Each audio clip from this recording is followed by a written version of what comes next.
Ya, kalau kayak Albani ya, dia mengolah info itu menjadi sebuah aturan versinya Albani bahwa sholat itu kalau tidak nempel tidak sah. Gitu. Kalau lutut sama lutut nggak nempel nggak sah. Kalau mata kaki dengan mata kaki nggak nempel nggak sah. Menurut kesimpulannya si Albani, gitu. Ustaz, ketika saat sahabat sholat bersama Nabi, gimana caranya tahu sholat Nabi seperti itu? Karena ketika sholat Nabi kan jadi imam, sahabat lain jadi makmum. Nah, maksudnya gimana caranya ngelihat itu? Apa sholatnya jadi batal karena ngeliatin sholatnya Nabi gitu? Oke, jadi gini ya, jangan dikira Nabi itu seumur hidup sholatnya cuma sekali doang. Enggak, ya sholatnya berkali-kali. Ya seumur hidup tiap hari sholat, bukan cuma 5 waktu ya, tapi juga ada sholat sunnah, ada sholat apa dan sebagainya gitu kan. Jadi hadis tentang sahabat itu bercerita tentang bagaimana Nabi sholat, itu jumlahnya bukan cuma 2 biji, 3 biji itu enggak, tapi beribu-ribu hadis yang menceritakan para sahabat itu ngelihat Nabi sholat. Ya contoh nih ya, yang tentang merapatkan barisan, saf gitu ya, itu kan ada Anas bin Malik. Anas bin Malik itu cerita begini, Rasulullah mau memulai sholatnya, beliau menghadap kepada kami dan berkata, aqimu sufufakum, luruskan saf kalian, gitu. Nah setelah itu, kemudian Rasulullah memulai sholat. Terus kata Anas, ra'aitu ahadana, saya melihat ada satu orang di antara kami yang kemudian dia menempelkan bahunya dengan bahu temannya, lututnya dengan lutut temannya, dan mata kakinya dengan mata kaki temannya, gitu kan hadisnya. Nah pertanyaannya gini, sempat-sempatnya si Anas ngeliatin temennya kayak gitu ya, gitu. Ya sempat aja, emang kenapa gitu.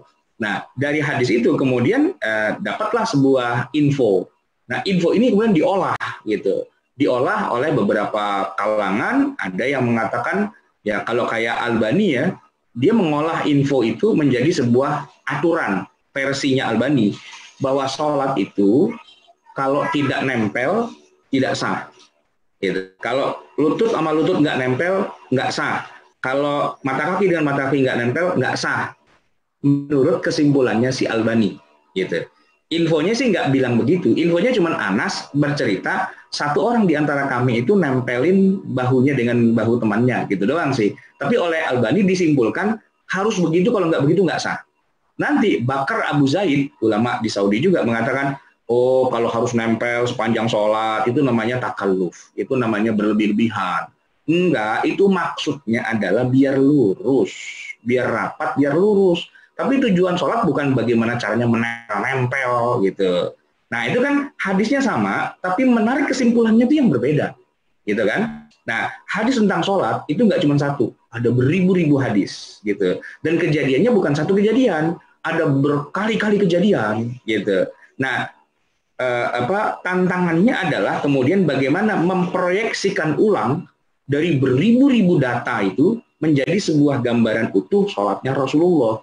Nah, para ulama kemudian berijtihad. Kalau Nasiruddin Al-Albani, dia mengarang buku, karangannya dia, Sifat Sholat Nabi. Menurut Albani, Nabi sholat itu kayak gini. Menurut Albani, gitu kan. Nah, menurut yang lain, boleh nggak kayak gitu. Menurut siapa lagi? Lain lagi. Menurut 4 mazhab, lain lagi. Gitu. Sumber sama, tapi mengolahnya berbeda, ambil kesimpulannya berbeda-beda. Tuh. Nah, banyak orang awam yang nggak ngerti. Oh, kalau nggak seperti yang kata Albani, berarti bukan sholat yang benar ya. Oh, keliru Anda. Gitu. Itu hasil olahannya Albani. Anda mau pakai monggo, nggak pakai nggak apa-apa. Itu istihadnya dia. Ya kan? Nah, nanti para ulama yang lain sepanjang zaman 14 abad itu sudah beristihad tentang bagaimana sholatnya Nabi, gitu kan? Jadi kesimpulan tadi pertanyaan adalah bahwa para sahabat itu melihat Nabi, iya. Melihat Nabi, kan Nabi jadi imam. Bahwa Nabi misalnya gini, waktu lagi Nabi mendarat, dari berdiri kok ke sujud itu ya, dari i'tidal ke sujud, ada yang ngeliatin, ya pada ngeliatin, lutut duluan, gitu. Yang lain dalam kasus yang lain, tangan duluan. Nah, gitu itu ngeliatin Nabi. Iya, ya kalau sekarang kita nggak boleh begitu, kenapa? Karena imam kita bukan Nabi. Jadi ngapain ngeliatin imam gitu, nggak perlu. Tapi kalau di masa itu antum bayangin ya, Ya kan orang baru belajar sholat dan Nabi baru aja ngajarin. Ya pada saat mereka lagi belajar atau Nabi lagi ngajarin, ya pasti dilihatin. Kalau nggak dilihatin, bagaimana kemudian bisa meriwayatkan hadis? Kan dilihatin. Nah ketika mereka sudah tahu, ya ngeliatinnya udah tahu gitu kan, udah nggak lagi. Tapi begitu awal mulanya saja, ya mereka memang memperhatikan. Gitu. Baik.